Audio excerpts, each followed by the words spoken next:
सुप्रभात। आप सभी का स्वागत है इस ऑनलाइन क्लासेस में। मैं Chandrashekhar Roy, assistant professor, Kashi Sahu college Saraikela, department of history, Kolhan university. प्यारे विद्यार्थी जी, आज आपका 27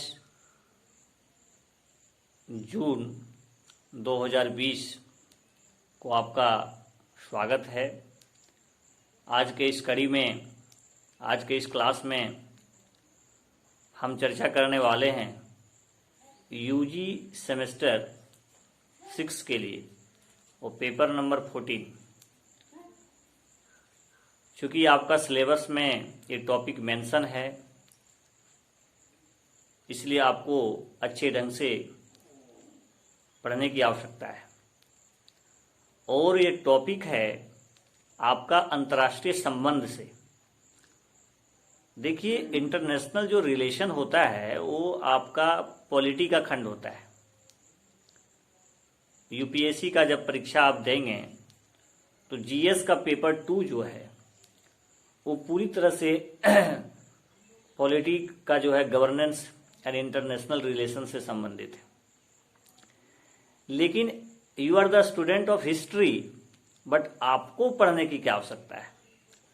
तो चूंकि आपके सिलेबस में स्वतंत्रता के बाद भारत एक टॉपिक मेंशन है, जिसमें जब भारत स्वतंत्र हुआ, इसके बाद यहाँ किस प्रकार से इकोनॉमी को ग्रोथ करने के लिए प्रयास किए गए, इसके बारे में भी हम पिछला वीडियो में चर्चा कर चुके हैं कि पंचवर्षीय योजना होगा लागू हुआ।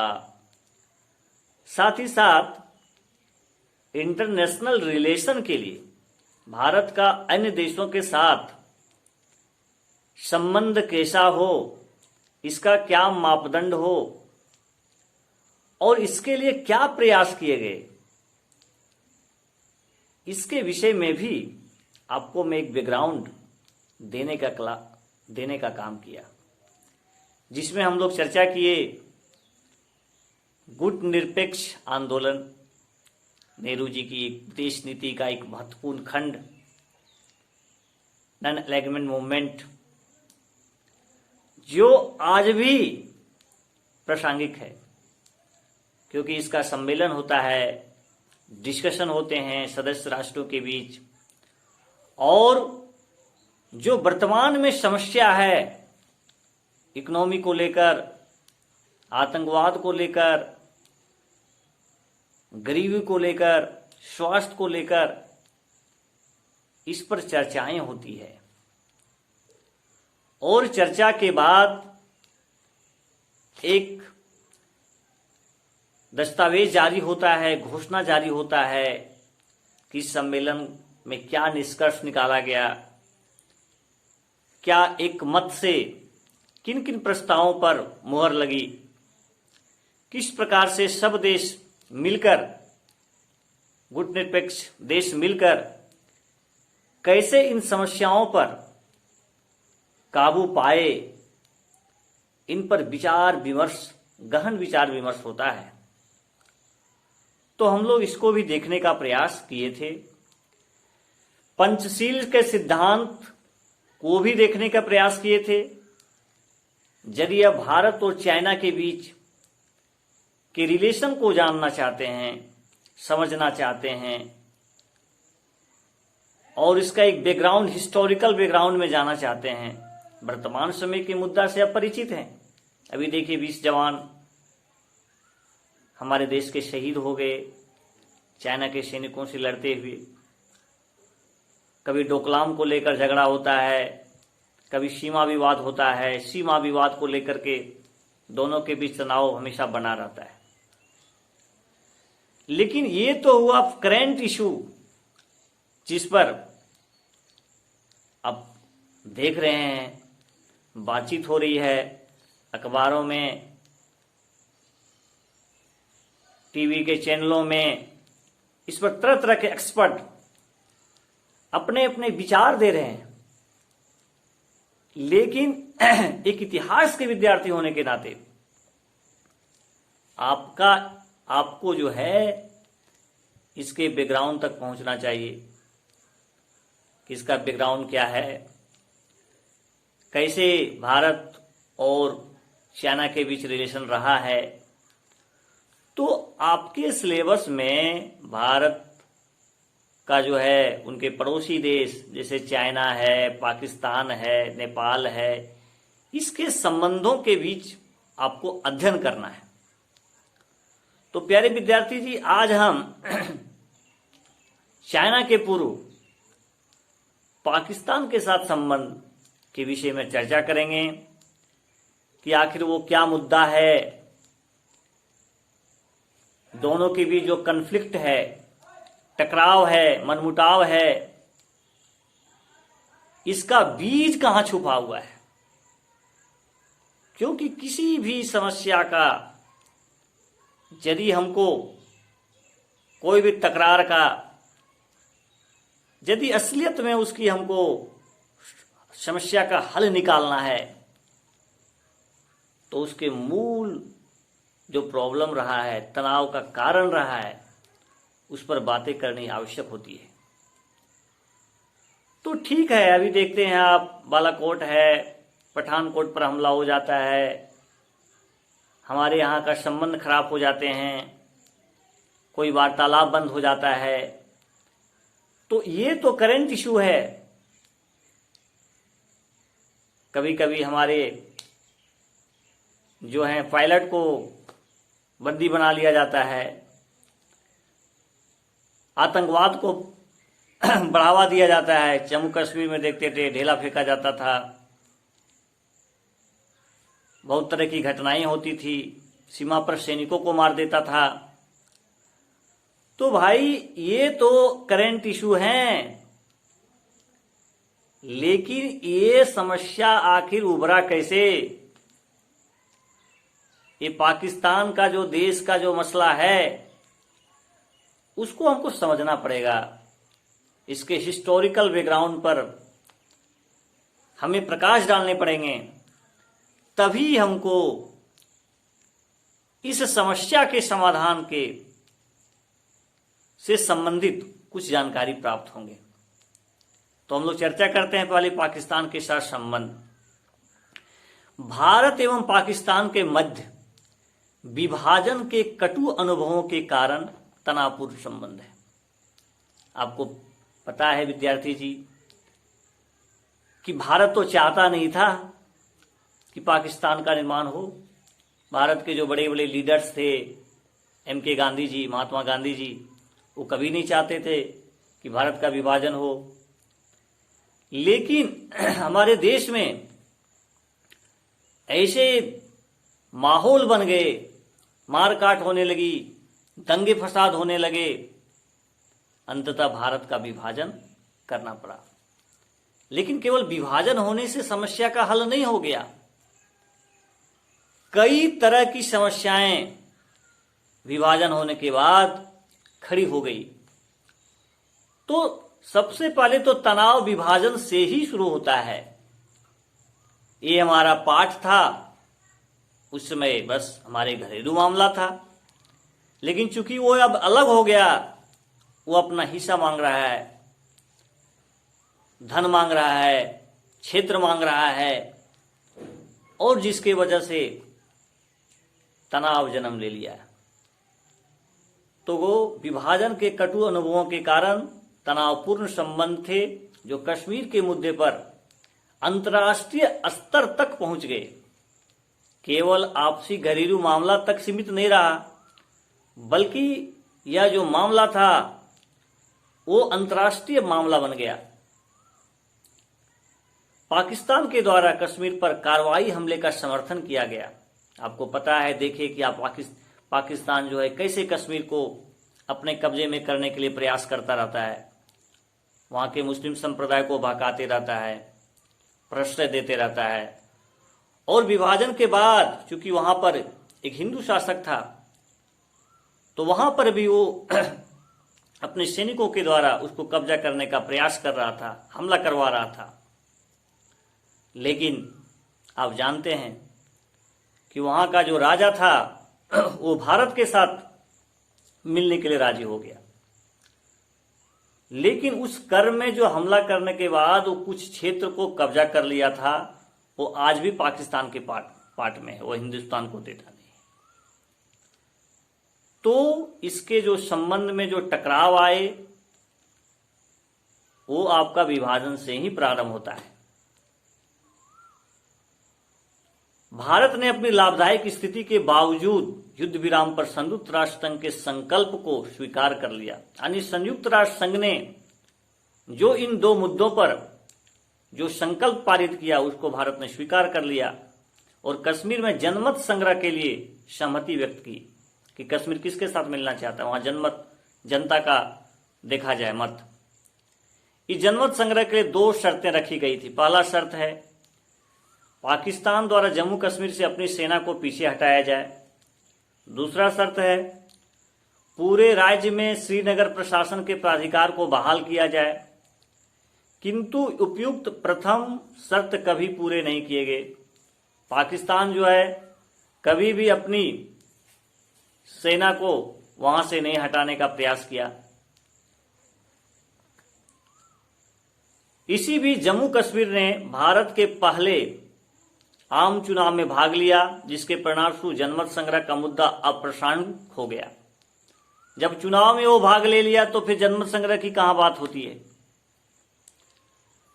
हालांकि इसके बाद से ही कश्मीर द्विपक्षीय संबंधों में विशेष रूप से पाकिस्तान के लिए विवादित मुद्दा बना रहा। इस मुद्दे का उपयोग भारत को संयुक्त राष्ट्र संघ में घेरने के लिए किया गया, क्योंकि पाकिस्तान सेंटो एवं सीटों की सदस्यता ग्रहण कर अमेरिका समर्थित पश्चिमी गुटों का अभिन्न बन गया था। यानी पाकिस्तान जो है अमेरिका से समर्थित गुटों का वो जो है सो सदस्य बन गया था। हालांकि कश्मीर संघर्ष ने भारत और पाकिस्तान की सरकारों के मध्य सहयोग को अवरोधित नहीं किया।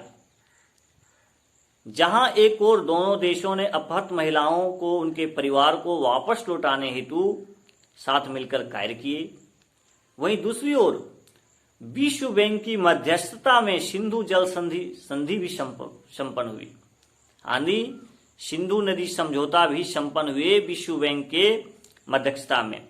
1960 में पंडित नेहरू तथा जनरल अयूब खान ने इस संधि पर हस्ताक्षर किए तथा दोनों देश के मध्य नदी जल वितरण का दीर्घकालीन से लंबित मुद्दा सुलझा लिया गया।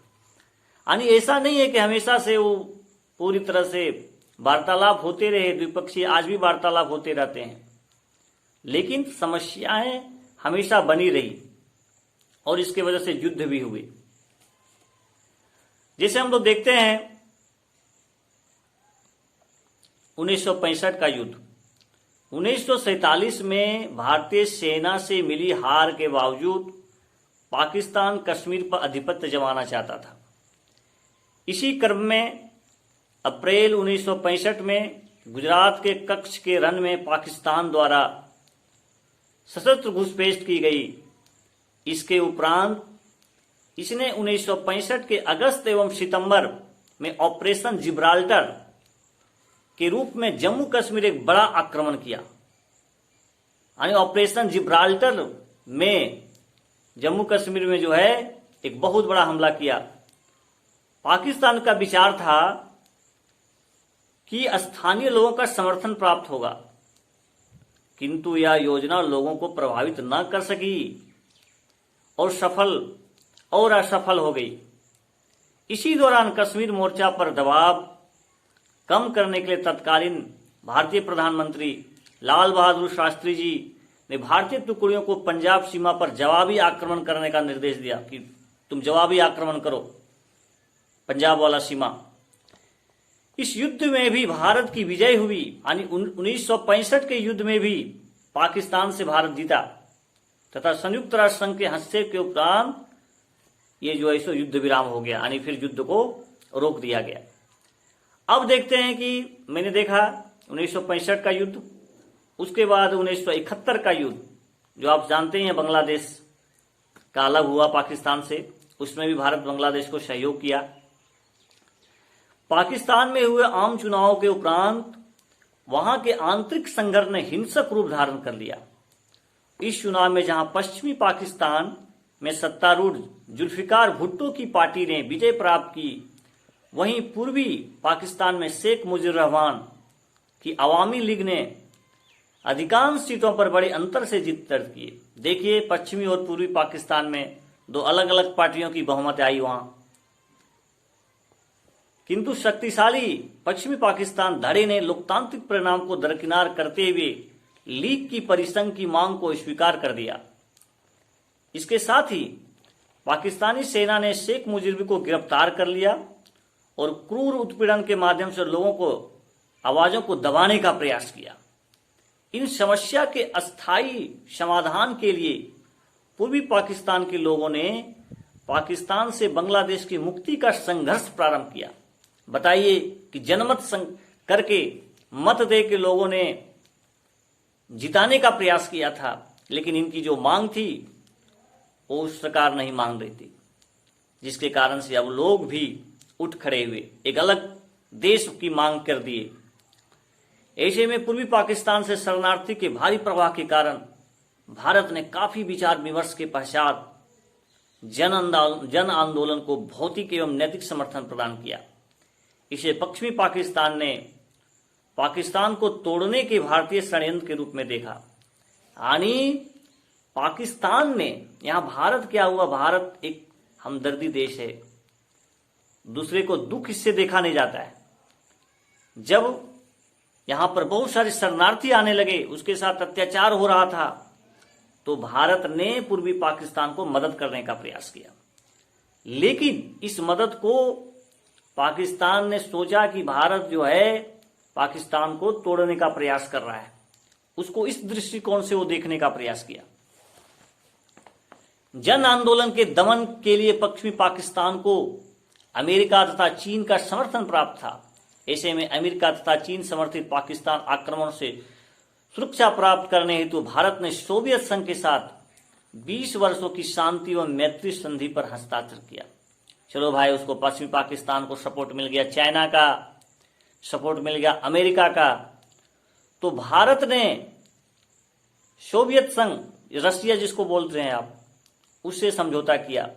हालांकि विभिन्न राजनीतिक प्रयासों के बावजूद कोई सार्थक परिणाम प्राप्त नहीं हुआ तथा दिसंबर 1971 को भारत और पाकिस्तान के मध्य पश्चिमी एवं पूर्वी दोनों मोर्चों पर युद्ध छिड़ गया। यानी पश्चिमी में पर भी और पूर्वी में दोनों में घमासान युद्ध छिड़ गया।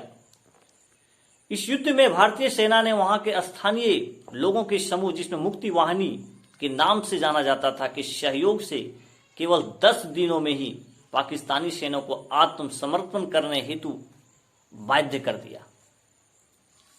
यानी भारत ने यहाँ एक बहुत अच्छा कार्य किया। उसका जो अत्याचार हो रहा था पश्चिमी पाकिस्तान का पूर्वी पाकिस्तान पर, उसको भारत ने आत्मसमर्पण करने के लिए मजबूर कर दिया। तत्पश्चात एक स्वतंत्र राष्ट्र के रूप में बांग्लादेश का उदय हुआ तथा भारत के एक पक्षीय युद्ध विराम की घोषणा कर दी। भारत जो है युद्ध विराम की घोषणा कर दी। कुछ समय पश्चात इंदिरा गांधी तथा जुल्फिकार भुट्टो के मध्य शिमला समझौता हुआ तथा दोनों के मध्य पुनः शांति स्थापित हुई। यानी शिमला समझौता, आप जानकारी रखिएगा, यानी शिमला समझौता बहुत चर्चा मुद्दा होता है। जब भी कभी पाकिस्तान और भारत के बीच तनाव होता है तो शिमला समझौता का चर्चा जरूर होता है, सिंधु समझौता का चर्चा जरूर होता है। इसलिए आपको इंटरनेशनल रिलेशन को समझने के लिए भी इस तरह का बैकग्राउंड का जानकारी होना बहुत जरूरी है कि सिंधु समझौता किसके किसके बीच हुआ था, किसकी मध्यस्थता में हुआ था और शिमला समझौता क्या था।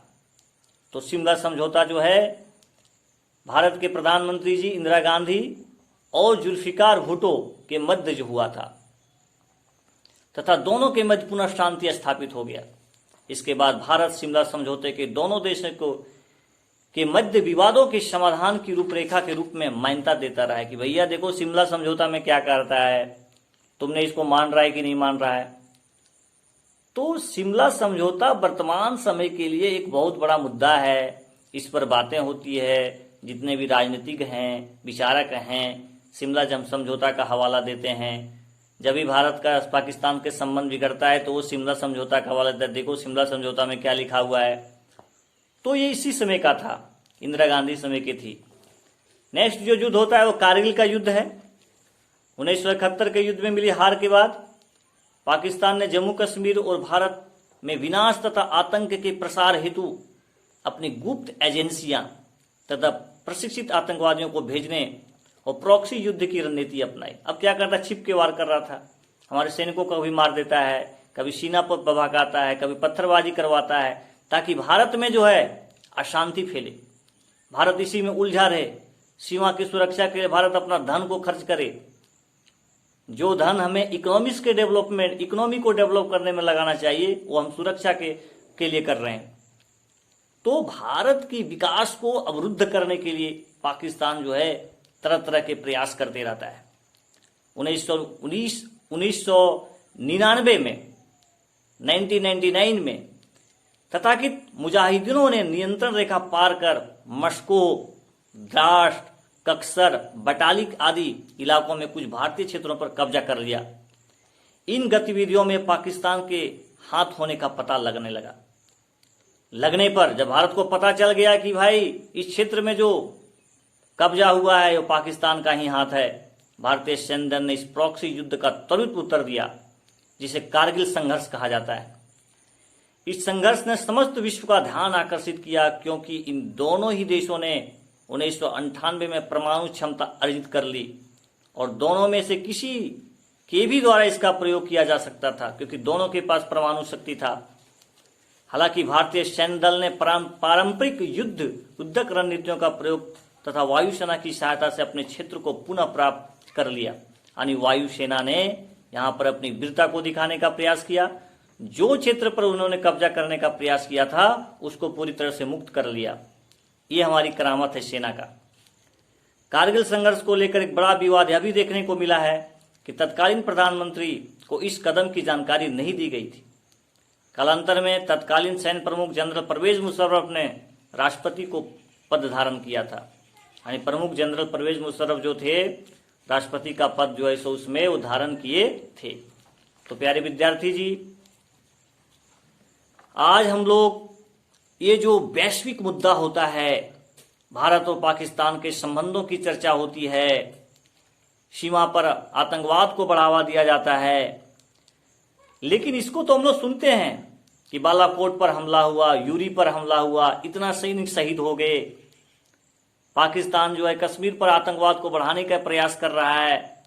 कभी कभी मुंबई में आतंकवादी हमला करवा देता है, ताज होटल पर, दिल्ली में करवा देता है, संसद भवन पर हमला करवा देता है। लेकिन ये तो ठीक है, इसको तो हम लोग समझते हैं कि इतना जवान शहीद हो गया, लेकिन सही मायने में यदि आपको भारत और पाकिस्तान के संबंध को जानना है तो इसके जो मुद्दे हैं, इसका जो कन्फ्लिक्ट का कारण है, उसको आपको ढूंढने का प्रयास करना पड़ेगा। और आज हम बहुत ही संक्षिप्त ढंग से आपको एक historical background India and Pakistan के बीच रिलेशनशिप के बारे में आज चर्चा करने का प्रयास किए। आपको मैं दिखाने का प्रयास किया कि किस प्रकार से, कहां पर तकरार जन्म लिया, कहां से मनमुटाव जन्म लिया। तो आपको मैं बताया कि विभाजन से ही भारत और पाकिस्तान के बीच जो मनमुटाव है वो वहीं प्रारंभ हो जाता है। यानी पाकिस्तान का निर्माण होना, भारत का विभाजन होना, वहीं से दोनों देशों के बीच, दोनों भाइयों में एक तनाव देखने को मिलता है। और इसके बाद युद्ध भी होते हैं। 1947 में भी युद्ध होता है, जिसमें भी पाकिस्तानी सेनाओं की हार होती है। और आपने देखा कि किस प्रकार से वो कश्मीर को अपने यहाँ कब्जे में करने का प्रयास किया, वहां पर हमला करवाए, लेकिन इसका करारी जवाब हमारे सैनिकों ने दिया। वहाँ के जो राजा थे उन्होंने कश्मीर को भारत में मिलने के लिए मिलाने का प्रयास किए, मिलाया भी। और उसके बाद हम लोग देखे कि किस प्रकार से भारत और पाकिस्तान का जो मुद्दा है वो अपने आप तक सीमित नहीं रहा, बल्कि एक ग्लोबल मुद्दा बन गया, एक वैश्विक मुद्दा बन गया। और संयुक्त राष्ट्र तक चला गया। विश्व बैंक की मध्यस्थता में अभी आपको मैंने बताया कि सिंधु समझौता हुए, जिसमें नदी जल विवाद, सिंधु नदी का जो विवाद था उसको हल करने का प्रयास जवाहरलाल नेहरू जी किए। तो एक तरह से ये मुद्दा जो था वो वैश्विक मुद्दा बन गया, संयुक्त राष्ट्र संघ में भी चला गया। अमेरिका कभी कभी मध्यस्थता करने का प्रयास किया। उसके बाद हमने देखा कि 65 में भी युद्ध हो गया भारत और पाकिस्तान के बीच, जिसमें भारत इसमें भी विजयी हुए। और फिर जो है आपको मैं बताया कि 1971 में पूर्वी पाकिस्तान और पश्चिमी पाकिस्तान के बीच तकरार उत्पन्न हो गया। पूर्वी पाकिस्तान एक अपना अलग देश बनाने की मांग उठ खड़ी हुई, जन आंदोलन प्रारंभ हो गए, उसके साथ अत्याचार हो रहा था, सताया जा रहा था। कितने शरणार्थी भारत आए, तो भारत ने पश्चिमी पाकिस्तान के इस हरकत का जवाब देने के लिए पूर्वी पाकिस्तान को मदद करने का प्रयास किया। हमारे सैनिक जवाब सैनिक ने उसका मुकाबला डटकर किया और बहुत कम दिनों में 10 दिनों के अंदर पश्चिमी पाकिस्तान की सैनिकों को आत्मसमर्पण करना पड़ा। और फिर एक अलग देश, जिसको आज बांग्लादेश के नाम से आप जानते हैं, वो पूर्वी पाकिस्तान था, वो एक नया देश बन गया। तो आप बता सकते हैं कि बांग्लादेश के निर्माण में भी भारत का योगदान महत्वपूर्ण है। फिर आगे चल करके बुलिजोर भुट्टो और इंदिरा गांधी जी के बीच शिमला समझौता होता है। आपसी तनाव को कम करने का प्रयास किया जाता है और हमेशा द्विपक्षीय वार्ता होते रही है। राजनीतिक स्तर पर आपसी तनाव को कम करने के लिए आज भी आपने देखे होंगे, आप देखे होंगे, जो भी कुछ पाकिस्तान और भारत के बीच संबंधों की बात होती है तो शिमला समझौता का उसमें बात होती है। तो कभी हम लोग शिमला समझौता को भी जानने का प्रयास करेंगे। लेकिन इंदिरा गांधी जी के समय में शिमला समझौता हुआ था आपसी समस्या को हल करने के लिए, कुछ मुद्दों को हल करने के लिए। एक तरह से आप बता सकते हैं कि एक रेखा खींचा गया कि भाई ऐसा हम लोग को दायरे में रहना है, ये प्रावधान है। उसके बाद कारगिल का युद्ध होता है 1999 में, जो बहुत महत्वपूर्ण था। प्रॉक्सी वार आप बोल सकते हैं। बहुत सारे हमारे भारतीय सीमा में बहुत सारे आतंकवादी घुस गए थे, जिसको प्रश्रय पाकिस्तान दे रहा था। और भारत को जब पता चला कि इस तरह का आक्रमण पाकिस्तान करवा रहा है, तो हमारे यहाँ के जो जवान थे, सेना थी, उसका करारा जवाब दी। और इस युद्ध में भी पाकिस्तान को हार हुई। इस युद्ध में बहुत ज्यादा विश्व की नजर थी, क्योंकि आपको पता है कि इस समय तक भारत भी परमाणु शक्ति संपन्न हो गया था, पाकिस्तान भी परमाणु संपन्न हो गया था। अब डर लग रहा था कि यदि कोई देश परमाणु का प्रयोग कर देता है तो वहां का इकोनॉमी, सोशल, सारा कुछ समाप्त हो जाएगा। लेकिन यहां पर भारत ने ऐसी कोई हथियार का प्रयोग नहीं किया। भारत के जाबाज जिसको बोलते हैं वायु सैनिक, सेना के जवान सब भारत का जो क्षेत्र पाकिस्तान कब्जा करने का प्रयास किया था, उसको, उस क्षेत्र को मुक्त करता है और फिर दोनों की भी समझौता हो जाती है।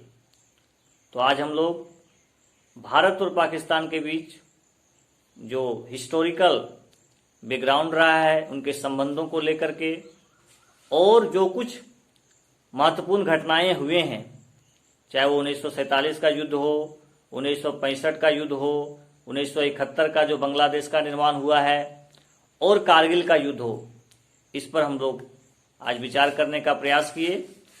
आज के लिए बस इतना। आप सभी को बहुत बहुत धन्यवाद।